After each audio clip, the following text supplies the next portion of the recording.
Behind me is the most important car in the world. Why is that? Well, the Toyota Corolla is the most sold car and also in many rankings the most reliable car in the world. And when they facelift it, it affects millions of car buyers. So we're going to tell you all the details with Thomas Autogefühl in 4K, full screen, full length. Let's go with this new front here, a sportier front grille and also new headlamps with matrix LED as an option. And you can either get a pure petrol engine for US markets, European markets will be hybrid only.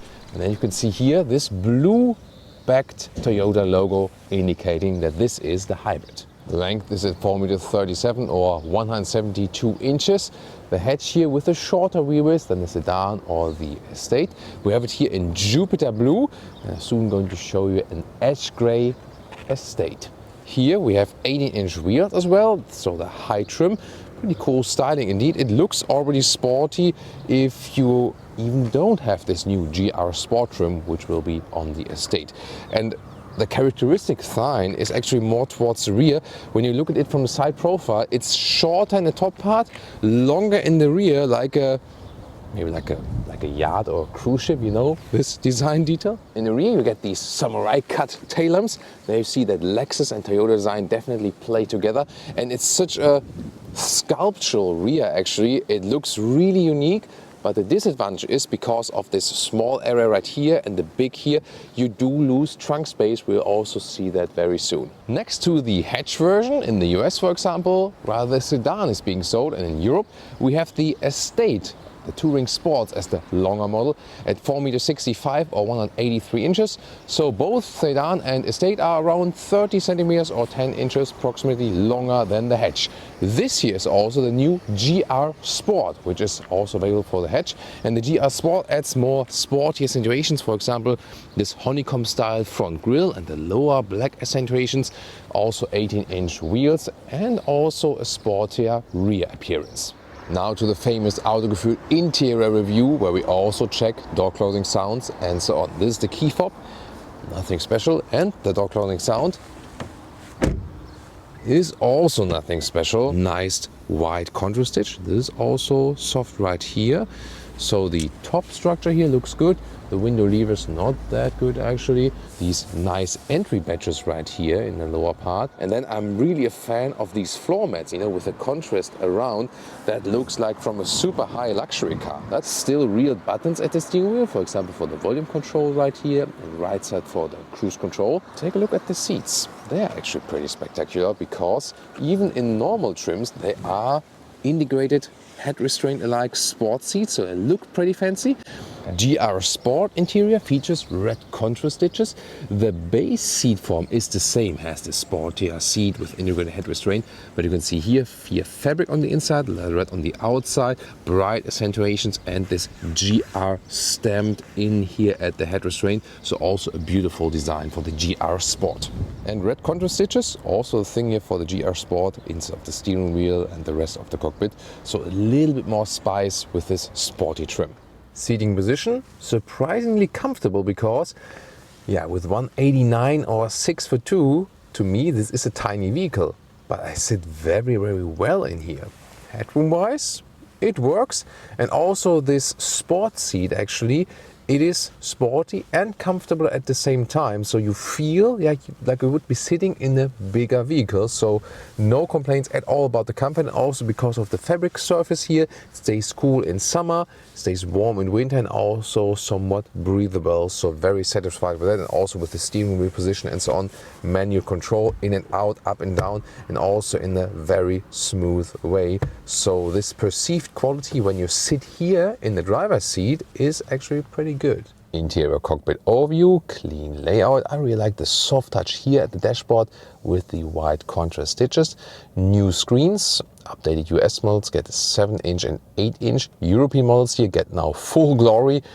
12.3-inch digital instruments on the left, and on the right side 10.5-inch, and soon more details to all of these. Interesting is that we have still real buttons, for example a volume control on the screen with buttons. Yes, a real climate unit here, easy to turn, also for the vent strength and so on. Really appreciate this easy solution. Software update, you can see here, even the car internal GPS is smooth and responsive now.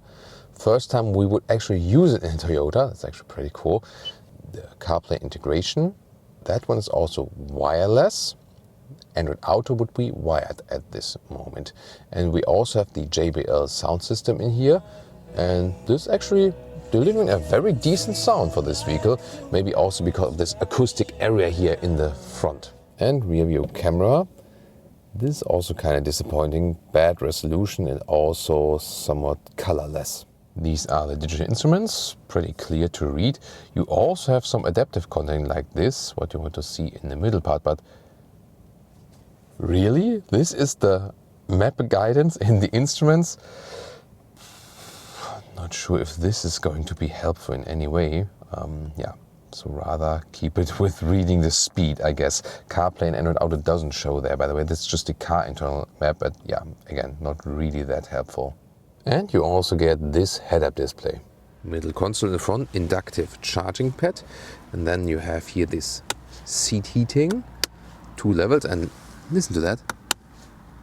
Old school clicking sounds. And then further down below, shifting up to the sports mode, down to the eco mode. So it's also about the throttle input. And then this shifting lever is actually quite cool. It's a real run, old school one. And then listen to that. Yeah, when you do the quarter mile, you would do like this. Yeah, just kidding.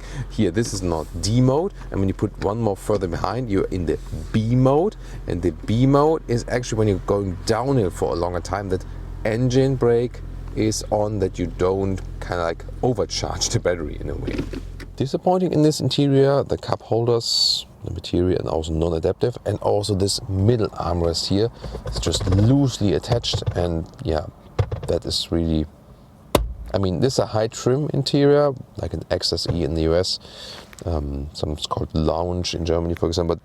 But yeah, the only thing is you have a lot of space here, USB-C charger and 12-volt power supply. And rear seating in the hatch, remember the hatch has shorter wheelbase than the sedan or the estate, and it means, well, headroom is okay. Yeah, I do touch the seating with my hair, but that's fine actually.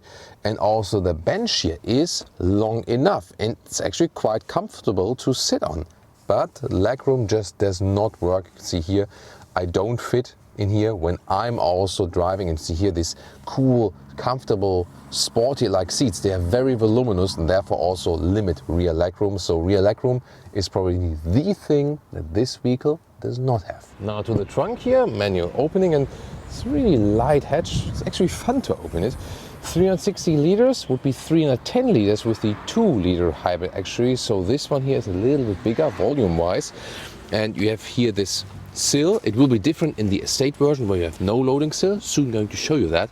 And the length in the hatch is about 75 centimeters, or yeah, between 29 and 30 inches. And the width here between the wheel arches in the, you know, where the seats go is more like 95 centimeters, 37 inches. It's just longer here in the very back part. So yeah, it's a small hatch, so you're always somewhat limited in the trunk. But here you can fold the seats. There is this step then here. The total length here when I fold the seat, 115 meters or 59 inches. Now the rear interior of the Touring Sports, the estate, is also similar for the sedan because they have longer wheelbase, and that means here I can sit behind myself in the rear, so that works barely. I mean, it's close, yes, but in the hatch, you know, it was like here, it wasn't working at all. And of course, the big difference, Touring Sports here, the estate, electric hatch, and then this vast area we can see right here. And I'm really impressed by the build quality of details now by Toyota. For example, here, this top cover has rails on the side, and you press it like this. Wow, that is, as we know from premium vehicles. So the hatch was ending right here at 75 centimeters or like 29, 30 inches right here. That is where the hatch trunk is ending. And now here we have this longer, and that is like a meter or 40 inches. And the height here is at 65 centimeters or 26 inches. And folding everything here, really flat, and the total length then to the front seat, almost 180 millimeters or 71 inches. And look at that beautiful integration of the trunk light here. It's on both sides actually. Segmented kind of LED, that's well done. Depending on the market, you also get non-hybrids. For example, the US hatch is pure petrol only, and you get the hybrid with the sedan. But the European market is all about the hybrids now with the Corolla, and major upgrade, now the 5th generation hybrid. That means lithium-ion battery now, higher capacity, better performance, at the same time lower consumption, and also more efficiency in the whole system, also for the pure combustion engine part. There are 2 versions. The 2-liter hybrid has been upgraded and now at 7.5 seconds in the acceleration figure, so half a second quicker. And the 1.8 hybrid, which we have here today, an even more major upgrade, now at 9.2 seconds in the acceleration figure, and that means almost 2 seconds quicker indeed.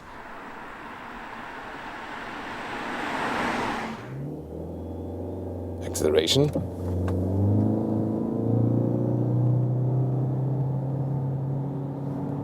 That was 0 to 70 kilometers an hour, and you might have heard that it was not as bad as from the sound if you compare it with the previous hybrid gen, this being the 5th gen. So basically you have, especially when you drive normally and so on, lower RPM, less engine noise, at the same time more performance, also because of that new battery and so on. But it sounded not too bad, you know. In general, the driving is super smooth, also from the whole vehicle. Suspension is also doing a good job.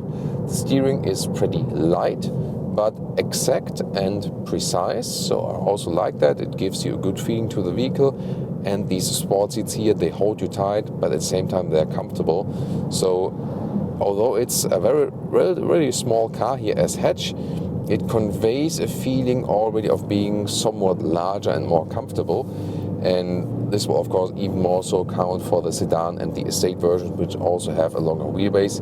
Here the hatch would then be the little bit more versatile vehicle that you can, you know, have some fun and lane changing, and it is indeed a lot of fun. These engines, they are tuned for efficiency, so they are not about most fun, so they're not that responsive.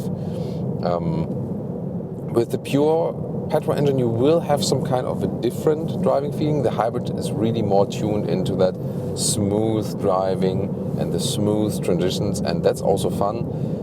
You always calm down when you're driving that one here, and in this new 5th gen hybrid system, that helps you to calm down because you don't have this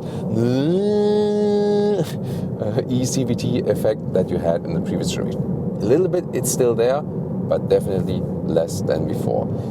And difference than sedan and estate, they are somewhat different in driving, not too big and not too much. The weight difference, for example, hatch and estate is just, I think it was like 60 kilograms or something. So it's that, you know, the significance is that little that they even have the very same acceleration figure, the hatch and the estate, with the same engines, of course. And the only thing you will notice is you have a longer wheelbase in sedan and estate, and that's why they will be a little bit more stable when running straight, give you a little bit more, let's say, you know, motorway satisfaction, stability feeling. But then in the corners, the hatch will be a little bit more agile. But it's not too big actually, but you will have a little bit more fun here in the hatch and a little bit more calmness and stability in the estate and in the sedan. So I think I really like the changes here with the facelift, not only visually, also interior-wise, with the infotainment upgrade, and also especially then with the engine, that this one is here actually more fun, and yeah, overall just a very smooth driving experience with this system here overall. You know, also when it's getting a little bit tighter, I like how, you know, seeing that last turn in, how precise the wheels were following my commands, and that is actually then also fun in the corners. But the big question now is here, when we finished our loop, we drive more kilometers now to get a realistic result, to give you the final fuel economy figure.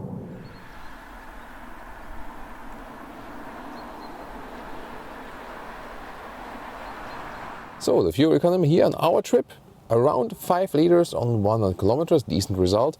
It's 47 mpg US, 56 mpg UK.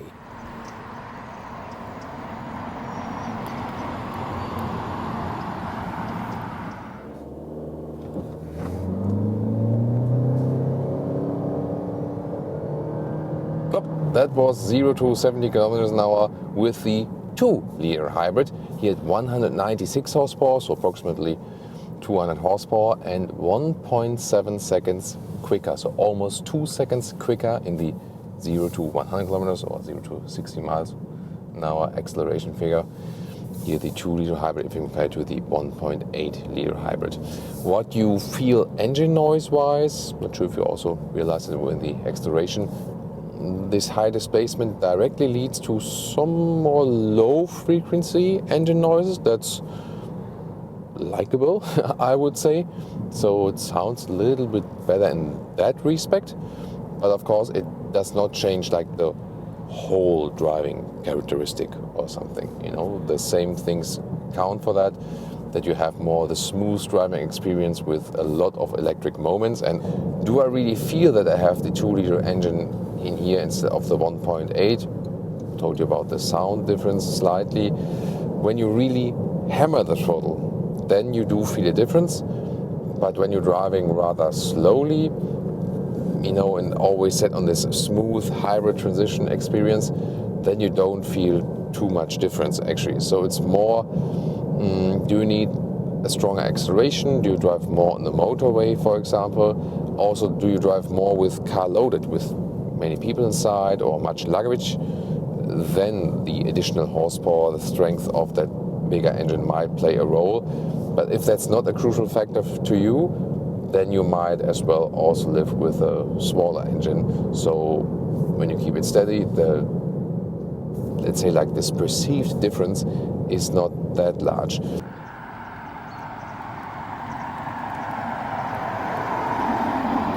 We could not replicate the route 100%, but more or less the same consumption here for the 2-liter hybrid, also around 5 liters on 1 kilometers, so 47 mpg US, 56 mpg UK.